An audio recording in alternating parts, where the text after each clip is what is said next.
Hello. Today's February 25th, and another month is almost over. But you got the extra day. Oh, yeah. And Leap year. You Leap should year William. use that extra day to browse the store at Level1text.com. Because real life is for March. Oh, we got the new Thinking Sand shirt, and teaching sand to think was a mistake. And a mug now. And a mug. And so everyone's asked us where we got the plushie penguin, and we couldn't find the exact plushie penguin to sell in the store, but we did find a stress reliever penguin. You could squeeze it. It's made out of that, like, foam rubber stuff. So improve your grip strength. It's not rubber. Before Corona-chan takes it away. It's some sort of complicated chemical. It definitely won't give you cancer if you squeeze it too hard. Definitely. We've tested it. We didn't test it. So many interns. But get them now, because it might be a while before we get another shipment. Yeah, genuinely surprised that factory was still online. That's things. Maybe they just found that in the back of a storeroom somewhere, and they're like, we got to get rid of this, like, before it's the only thing we've got left to sell. We got to make room for the quarantine. Yeah, clear this out. There's a lot of stuff with new artwork too, and there's also the light has gone, but I still work. Shamelessly stolen. I did the artwork. But yeah, the idea was shamelessly stolen from an image on Twitter. Well, let's get on with it.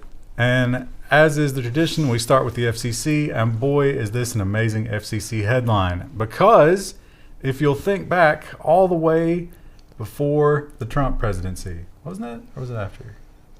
No, because it was after, because Pi. Yeah. But that was one of the first things that the Pi FCC did. They got into power, and they said, we're getting rid of net neutrality. And there was a lot of hoopla about that, because they put up this thing on the internet, and they said, come and voice your opinion. And oh boy, did a lot of bots voice their opinion.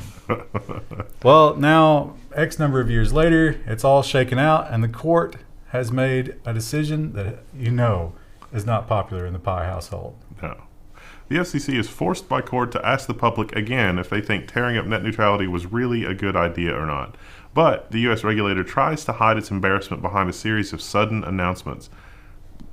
What is actually happening is that the FCC issued a whole bunch of press releases that are basically nonsensical and strange. One of the FCC commissioners actually issued a press release where the press release says in plain language, hey, what do you think about net neutrality and some of this other stuff? Everything else is just flooding the press release site with nonsense. Like, it's literally, it's the most blatant yet thing of the FCC attempting to do an end run around, like, process or any kind of...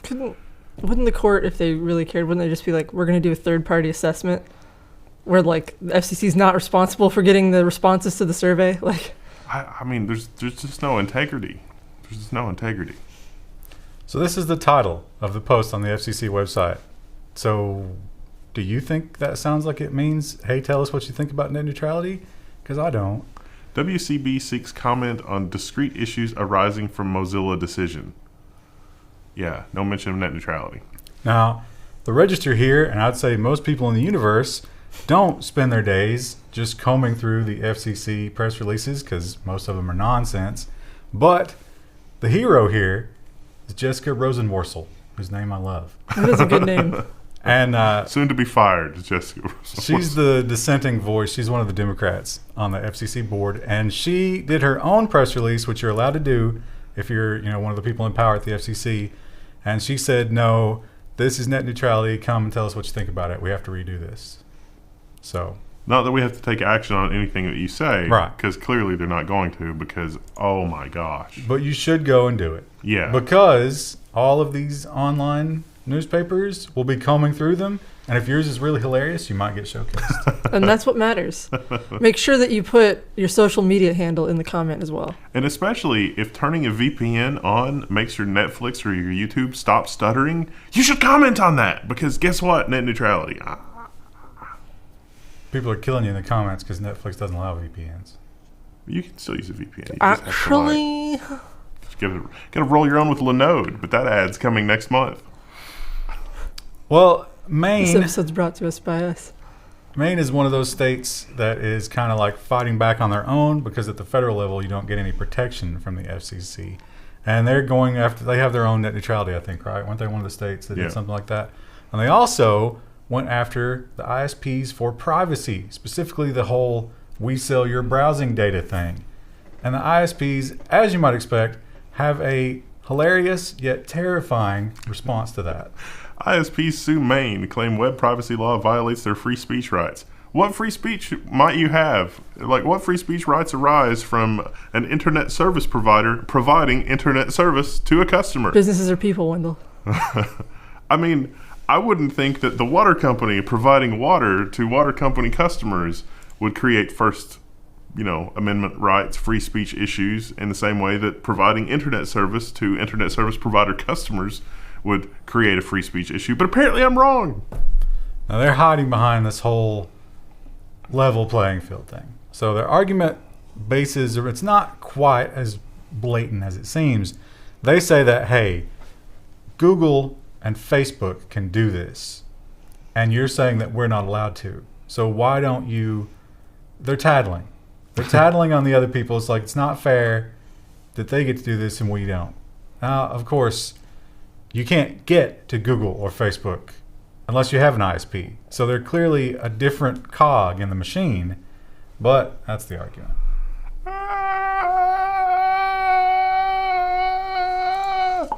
I just hear that voice in my head all the time anymore.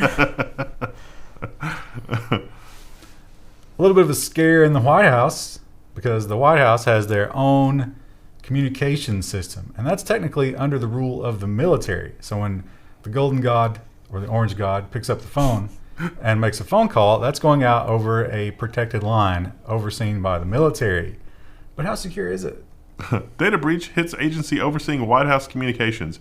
It's a little misleading, but yeah, DISA, it's the agency that's part of the DoD that is responsible for this, lost 200,000 service members' personal information. Whoops. I think it was more than that, because if you have any interaction with this system, they have to vet you. Yeah. And the Social Security numbers were in there from the vetting, so they lost all that. Got to patch your Magento and your Joomlas. I mean, you think they have Joomla running in the system? Their excuse was, listen, we are basically under constant fire. Yeah. It's just like we're in a little bunker made of sandbags and the bullets never stop coming. So yeah, it happens. We found it quickly. We dealt with it. It'll happen again. Whatever. You remember the old Cisco phones that we stopped using like 10 years ago because they were insecure and not getting software updates? Guess what they still use? That's probably what some of the breach was. So if you were having some intimate conversations with Donald Trump, you might be on the list.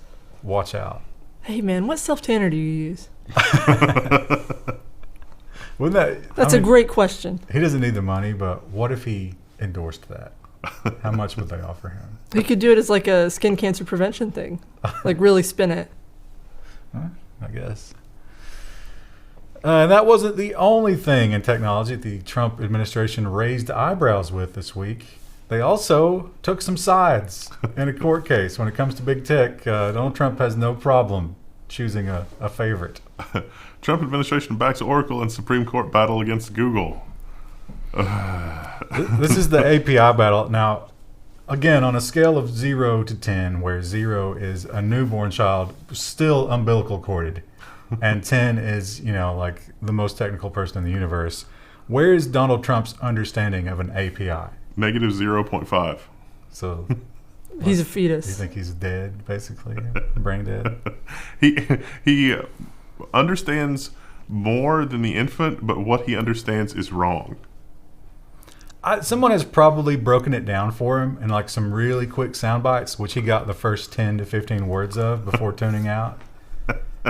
But it seems that Oracle has been really friendly to the Trump administration. And one thing you can say about Trump, he seems to be loyal, right? Like ignoring justice and fairness and all that, he's very loyal to his friends. And by friendly, you mean very large checks were written. Probably, yeah. Wendell, I feel like you don't really have super strong political opinions for the most part. But like hearing that Trump backs Oracle, like what does that make you think of Trump now? I mean, it's just Oracle is just hideously evil. Like few people understand the depths to which Oracle will go in the pursuit of the almighty dollar. It is really, they stopped being a technology company a long time ago. And it is perhaps one of the most insidious things when you have a technology company or you have an evil entity like that masquerading as a technology company, because they are not a technology company. But I think that also describes Google, except they're just still really good at technology. Google is transitioning. Yeah. They're turning into Oracle. They're probably on the downslope. Probably. But their war chest is going to be so much bigger when they get to the irrelevant. And that will be dark times. So, not shocking. Huawei is always in the news. And, again, China is just, they've seized up. They're doing nothing. So it's weird that during this downtime, the U.S. government just continues to go after Huawei as hard as they can. I guess it's a good strategy. It wasn't enough that they cut Huawei off directly. Now they want to go through other channels. U.S. mulls cutting Huawei off from global chip suppliers with TSMC in the crosshairs. So I guess the U.S. Is currently meeting. There's some kind of a meeting this week about new sanctions, and that could prevent TSMC from producing Huawei's chips, because right now TSMC makes a lot of chips for Huawei. I don't know how that works. Like, how does it work that the U.S. tells another country, like, stop doing that? They're headquartered here. Oh. So as long as they do business as an American company, he can control them. Scary. That seems like the Taiwanese people will be like, what are you talking about? No. But it's also, think about this, quandary. Trump, one of his big campaign platforms was, we need to take the shackles off of these American companies so they can bring manufacturing back to America. But now, if you're TSMC, you might be forced out of the country by this, right? Yeah, it's like, oh, we're going to spin up a new plant in America. Wait, they're dictating who our customers are? Let's rethink that. In the spy world, it's often a very common thing to neither deny nor confirm. And sometimes the minutia which they will subject to that is surprising. The CIA won't admit that it uses Slack. This is a very long article about a very long response to a Freedom of Information request from the CIA. And it was like, we can't confirm or deny that we use Slack because that would, that's privileged information, basically. Now, I think it was the GAO did confirm that they use Slack, and they gave all the information they had about it's the GSA. And they actually gave some of their channels that they have, and some are actually quite entertaining. Esperanto, hate yo, sports ball, critique Captain Planet. It was garbage. And, of course, discuss tacos. Of course. That might be the title for this news episode. I don't understand why there's so many channels for this. Because government employees sit around doing nothing all day? They have better retirement plans than the rest of us. Well, assuming that money's still there in 20 years. Now, some of you get all, hot in the pants. You get all lightheaded when you talk about 64 cores, even though very few of you are ever going to use 64 cores. But what if I told you that you could get 300,000 cores? I think it's more than that. What's that going to do for you? Well, I'm rounding. Actually, it's not quite that. Well, it's 290,000 times a crap load of cores. So No, that's the cores, not the CPU. Let's read the title. 290,000 cores. It's crazy. U.S. Navy orders AMD and Nvidia-powered supercomputer with 590 terabytes of RAM. That subheadline is, yes, it can run Crisis. 290,000 AMD EPYC 7002 cores. So that's a lot of cores. It's a lot of density. It's for the U.S. Navy. It's going to be packed with Rome and Volta GPUs. So it's the best of both worlds. Although those Volta GPUs, they're I think expensive. this is the old one. Yeah. This is the old IBM one. It's going to be replaced. That power hog. It's impressive. You can do some cool stuff with it.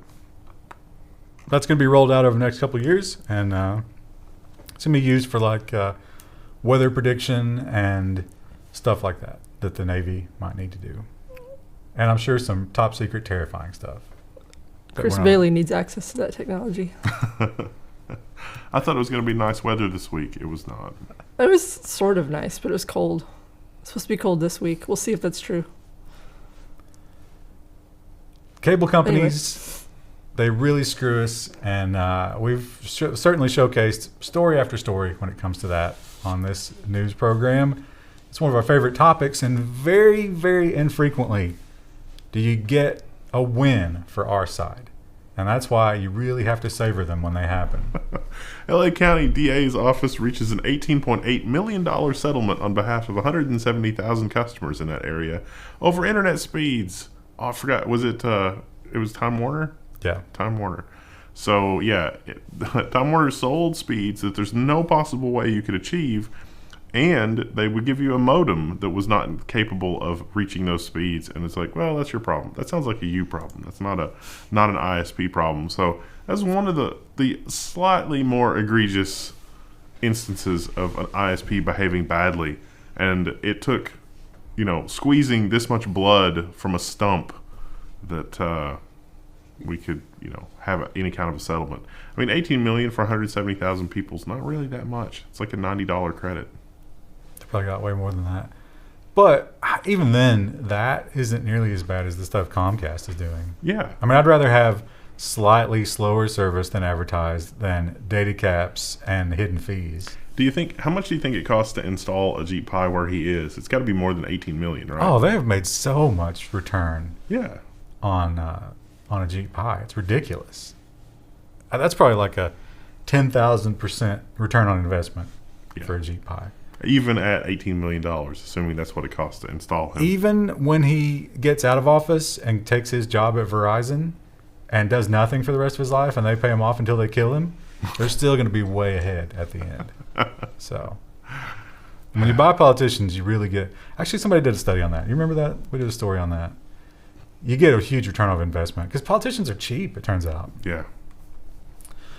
Well, another state that's maybe battling for the side of good is New Mexico.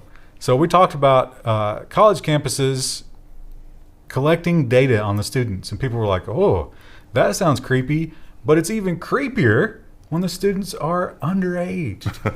Google sued by the New Mexico Attorney General for allegedly collecting location data, contact lists, etc. from students. The state's Attorney General says Google gathered this personal information from Chromebooks the company provided for free. So they were building profiles on the students that were using Chromebooks. And it's like, wait a minute. They weren't really free. It's like, we agreed to this. Oh, no, it's children. Ah. What is this? Is this just a 2x6? That's what I've been trying to figure out. I was just staring at it. Well, look at the other side there. There's like a yellow ball and a bird. These make more sense, but this is just a plank. What's that thing? What's the white slug in front of the plank? I think it's a whale. This desk has far too many paperweights. Yeah. I think they just picked up some stuff that was lying in the trash and was like, do a stock photo of this Chromebook. Put this pear inside some lucite. Okay, sounds good. Done. Google 5-minute crafts. Google retorts and says that they do no such thing. They don't save that data. They only allow the school to harvest that data. They don't themselves do it. And where do they harvest it from? This is nonsense. Non-Google servers? Listen, I don't know. He's telling you what Google said. That's like James Clapper being like, no, we don't wittingly collect that data. We just collect everything. One of the big things, so we talk a lot about the tech titans who are able to see over the horizon a little bit. And often when they do that, and they see the other side, which is torches and pitchforks and the EU finding them into oblivion, and they're like, hey, regulate us. We need it. Bring the regulation. And I think we can add one more name to that list. Elon Musk says all advanced AI development should be regulated, including at Tesla. See, I'm imagining that like he went to visit like the AI they've been working on, and it like talked back to him, and he was like, we gotta nip this in the bud. He's like really freaked out now. He had like a mirror moment. He was like, mirror, who's the smartest tech genius of them all? And it said Jeff Bezos. So now he's like, you will be regulated. Now he owns, what's the name of his AI company? OpenAI? Yeah, okay, OpenAI. And he kind of threw a lot of shade on them in this article because I think they've kind of like become more autonomous and he's not as involved because he's got 10 million projects. And he doesn't like that. Yeah. So he's kind of putting them down here. Well, the problem with they any can't kind of focus without me regulation like this is that I mean, it's a little bit like fire. Once you know how to make fire, it's over. So, do you think that other countries are going to respect any kind of embargo with this? It's like, no. If you could download, TensorFlow version 100 and, produce a sentient AI from it, and it's like, all right, sentient AI, we're going to train you to kill the infidels. The sentient AI would be more than happy to do that. But Right away, sir. I mean, basically. So imagine, if you would, something that humanity has been doing for, since the inception, since we, crawled out of the cave, and that is cultivating certain kinds of plants. And imagine if a government could say, you're not allowed to cultivate these kinds of plants, and if you do, we can kick your door in and take all of your stuff. Now, transplant that over into your network, and they can say, you're not allowed to have this kind of software. Well, surveilling the network is going to be a lot easier than surveilling the plants. Well, that's what I'm saying. But they have to surveil your network because they have to watch out for those evil AI. What a dark future. And that gives them the way in at all times. This houseplant is unauthorized. Or you find government intrusion, and you're like, hey, you're hacking my network. What's going on? And they're like, oh, we smelled AI coming out of the window. So we did a traffic stop. Your electricity usage was high. We need to search your house for computers. So that's totally something that... And again, look at Donald Trump supporting Oracle on something that he cannot understand in any way. So that's where that's going to go. Sweden has, they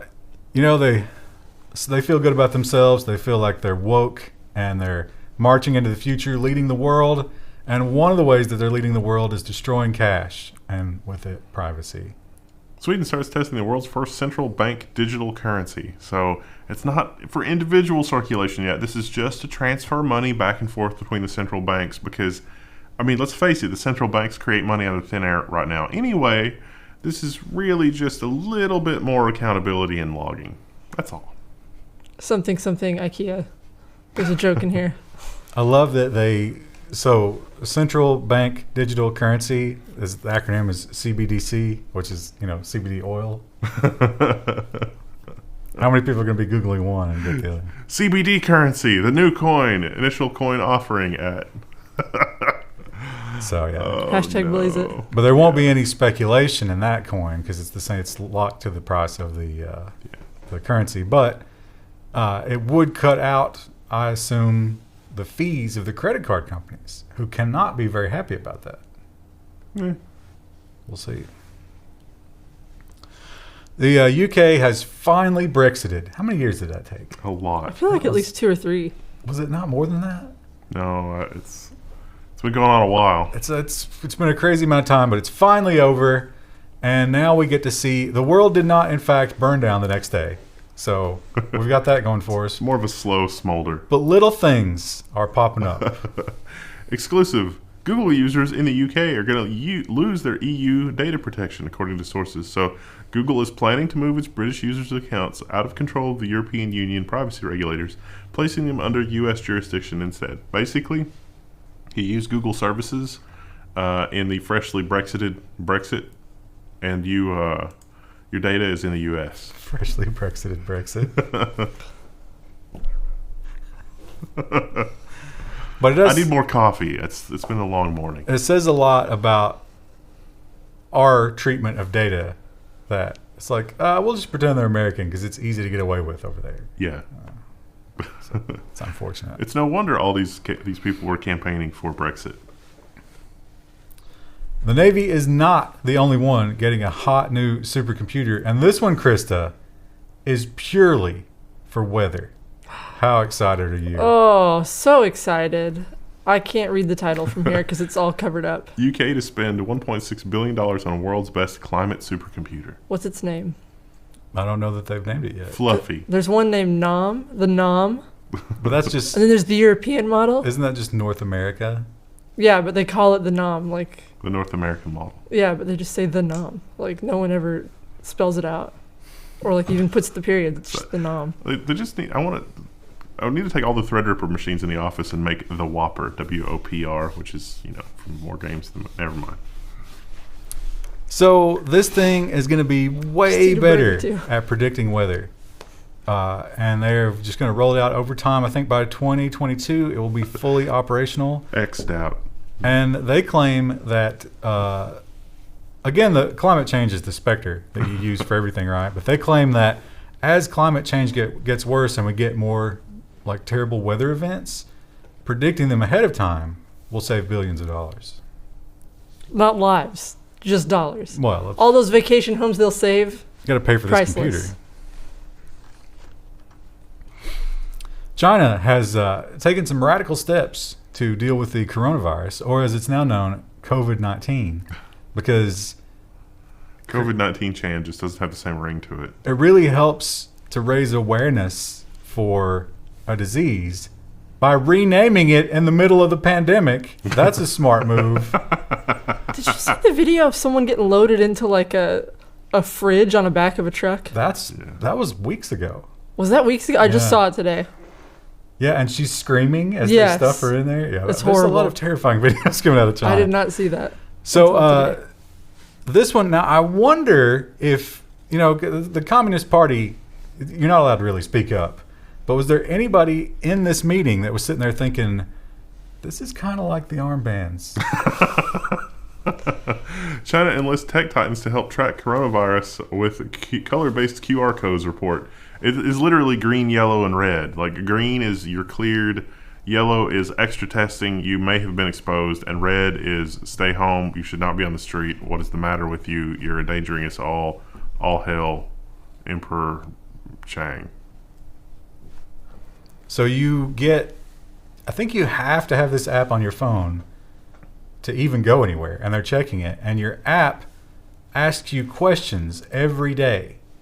And if your questions lead it to believe that you might be a little bit coroned up, your color changes. But the thing is, though, like, you do this in the morning. Like, you could be exposed at any point during your day and be spreading it and not realize it, but you still have green. I feel like that's just like it's a feel-good measure, but not really effective. But there's some effectiveness, because if you go yellow and then the next day you go to the store, they talked about how at supermarkets people will be at the door checking your color, and if you had yellow or red, you turned away. So What about like the click list? Can you like go online and be like, hey, I need some cough medicine? Just gonna have to pay extra for the grocery delivery. Wow. can you imagine the terror of being a grocery delivery person in Wuhan right now? Actually, I think all the like Lyft and cab services and stuff like that have been like requisitioned for body delivery. Oh. Or at least they were, when it was really going down. So. And the sulfur output has increased dramatically. CO2 emissions have fallen dramatically. It's good for the planet. As a lot of humans dying always will be. India is in the news this week twice, and not for the coronavirus, although they did get some cases, didn't they? Yeah. Yeah. I think But a lot of countries have at least one or two cases now. Italy and South Korea are the big ones now. Blowing up. It's blowing up in South Korea. It's time to start getting some medical supplies. Just, quietly tuck a few away. Good luck getting a mask. Yeah, You have to well. take out a loan. So the Indians, Kashmir is in India, and the rest of India doesn't quite get along with Kashmir. And especially the government. Not friends. So they do some weird things, including turning off their internet. Now, so the Indian Supreme Court said, hey, government, you're not allowed to do that. You can't just turn off the internet. So they're like, fine, we'll turn Facebook back on. So they turned on 200 websites? Yeah. But they didn't just stop paying attention.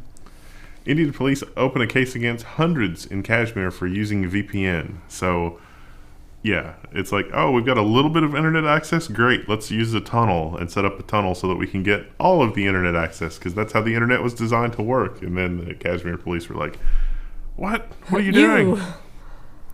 Now, they're charging them with not using a VPN, because that's not a crime, but spreading, here we go, unlawful activities and secessionist ideology. just for using a VPN. So, not great. Use our coupon code. Level1text.com/support. Which one do we It's on the support page. support? I forgot what it is now, but I don't know if they have service in India. They might. And Bengal, is that in India? I thought it's Bengal, but could be wrong. I'm not actually sure. I don't know. Is that its own country? No. No. Well, I feel like we're really showing our American ignorance of geography right now. Yeah, I gotta admit that, like the Asian continent, I'm not strong on that one. But I know that they have these exams, and oh boy, do they take them seriously. Like really seriously. If you've taken the SAT or the ACT and you thought that was strict, you have no idea. Bengal, I think it's Bengal, I hope I'm pronouncing that correctly, snaps the internet in 9 districts to stop the leak of board exam questions. So from 11 a.m. to like 3:30 p.m., there's just no internet access, and it's because the students are taking the exam, and they don't want them to communicate with other students about what questions are on the exam. Look, right here, this little blue box, India. So it is in India. That would make sense. It's like the Bengal tiger. Bengal tiger. Anyway, sorry, we should really Google it next time. Why do that? Let's continue being ignorant. People love making those, high Engagement ground. channels. These American they swine. like to make those comments. The algorithm likes their outrage too. Why not just let them? Give them the tiny bit of joy that's the only joy they have in their otherwise terrible lives. And we appreciate all the other people that just post random stuff that no one else is ever going to read. I should correct myself. That's one tiny bit of joy. Now, they do have major explosions of joy when they shop at store.level1text.com. And that's when big they dopamine when you wear increaser. that apparel, you get that long-lasting endorphin. It's like it's like the OxyContin 12-hour. We are obscure enough that if you encounter somebody else wearing the apparel, it's like, You can notice them, but be too awkward to approach them. Oh, that's a side effect of me. I do that. Israel and Palestine, they don't get along. You right. It's a controversial thing to say, but I'm going to say it. Not BFFs. And they're constantly trying to attack one another, but it's not a hot war most of the time. So they're kind of like, trying to find side roads. And hacking is a big part of that. But how do you hack the military? Well, It's easier than you think. You know how they say it's like, the route to a man's heart is through his stomach? No, it's not. It's definitely not. Israeli soldiers tricked into installing malware by Hamas agents posing as women. They have some of the profiles here. They're full profiles on Facebook, and it was like, oh, yeah, there's a bunch more pictures on this other app. Go and install it. Well, the app is state-sponsored malware. It's very sophisticated malware, too. Not a single one of these women is showing off how she can cook. Teenage girls, Krista. They're women, you said through their stomach. They're not showing their stomach. Right, I said that's There's not cooking correct. skills. I said that's not correct. They're not showing their cooking It's skills. actually a different organ. So they claim to be teenage girls who had just moved to Israel from somewhere else, which explained their not being able to speak the language very well. And they were like, oh, I need somebody to show me around, and I'm so helpless. And these, You're so big and strong. yeah, these soldiers were just lapping it up like cats around a saucer of milk. And Or a water fountain, as the case may be. no, it's definitely milk. It's delicious, but it's bad for them. And Not like Nestle water. so these girls will be like, oh, why don't you install this other app so I can show you all my media? And then they would be like, oh, this app failed to install. But it didn't really fail. It was malware. Pro tip, don't install apps on your phone. Pro tip, hot teenage girls who contact you are never hot teenage girls.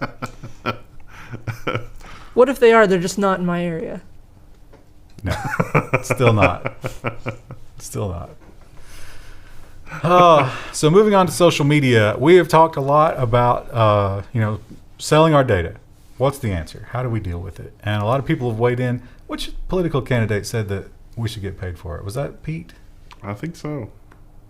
But the question is, individually, what is it worth? What is your personal data worth as one person? Because only in aggregate is it useful. And Facebook says that they've got the answer.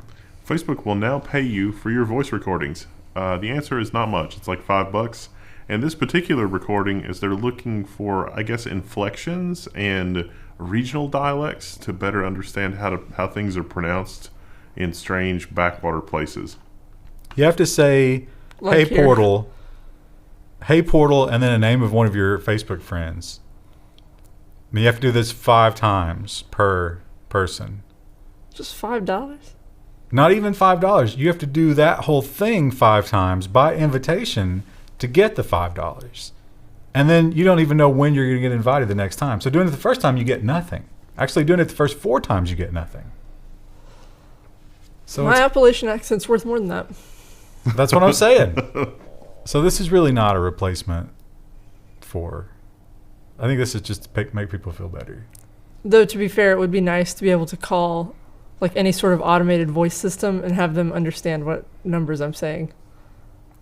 But that means that they can also understand what you're saying when you're in your car, and when your home assistant is listening, and when you're at the grocery store, and when you're at the bank. Amazon Echo. That's a fur piece down the road. Facebook also continues to have woes in Europe as they go after them. How much was that the newest fine? Or was that Google? I think that was Google. But they're going after Facebook as well. They're finding everybody that they can. And once again, we talked about this before. When one government sees what's going on, They're like, wait. they're like, oh, we need that. It's like sharks with We blood got to in the get water. that.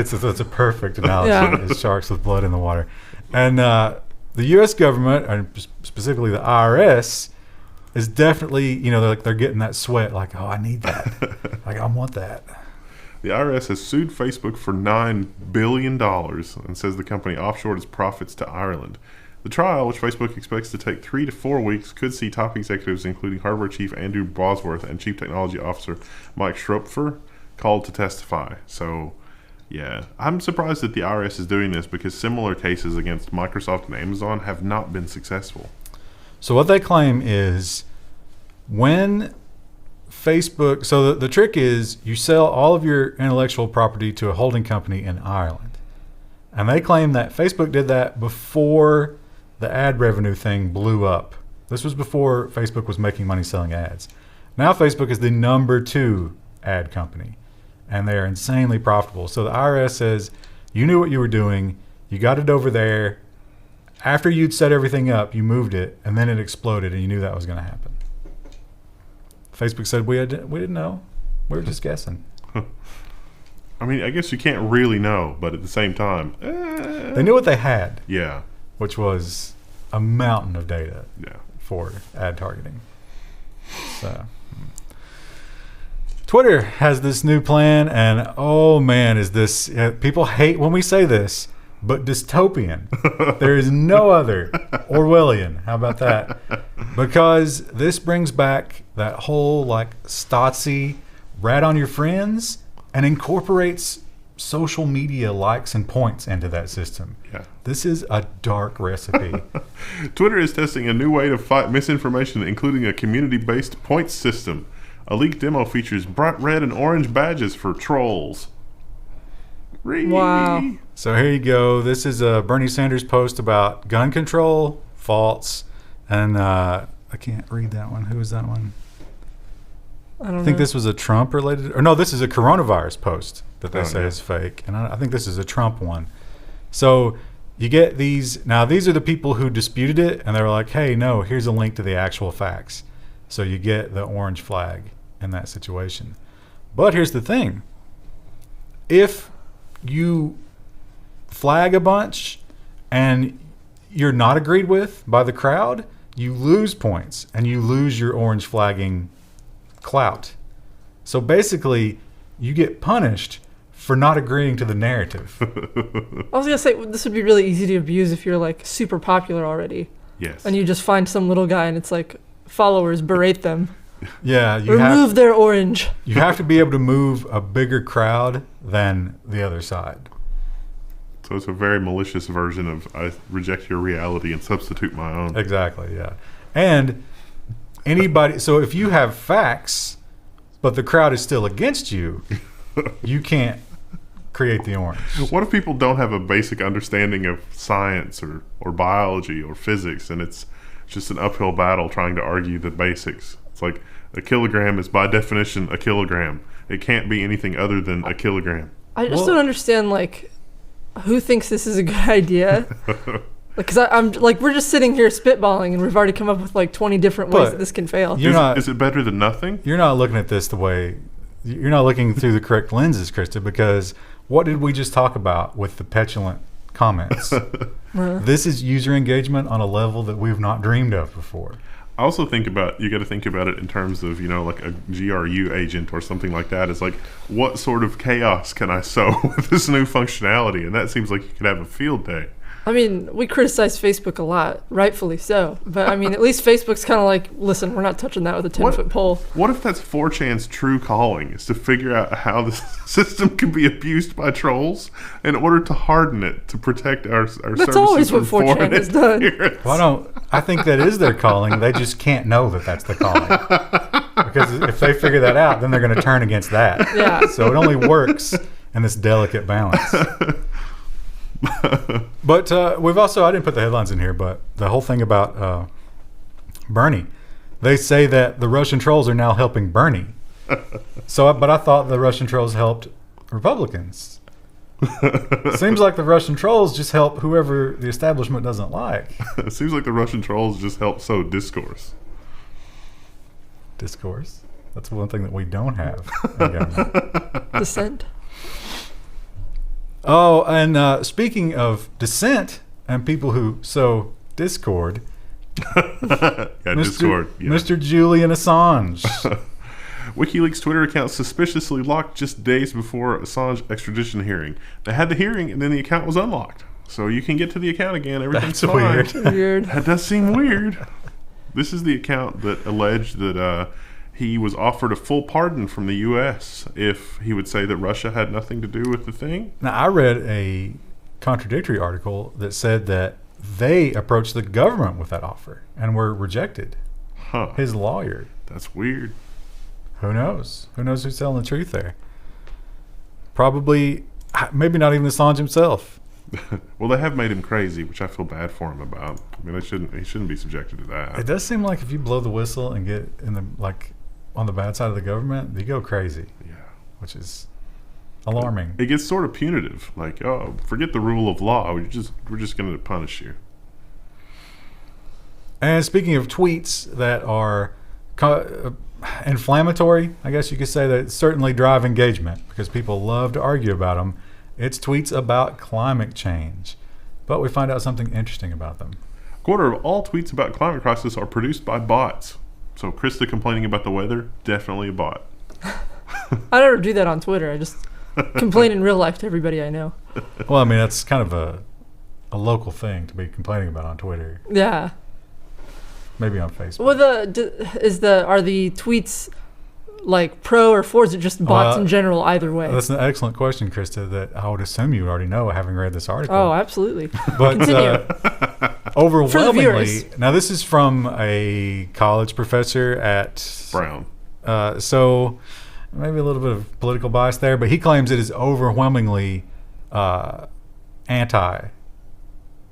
Like climate change isn't real. So it's like 20% are climate change isn't real, and 5% are climate change is real from the bots. So who knows?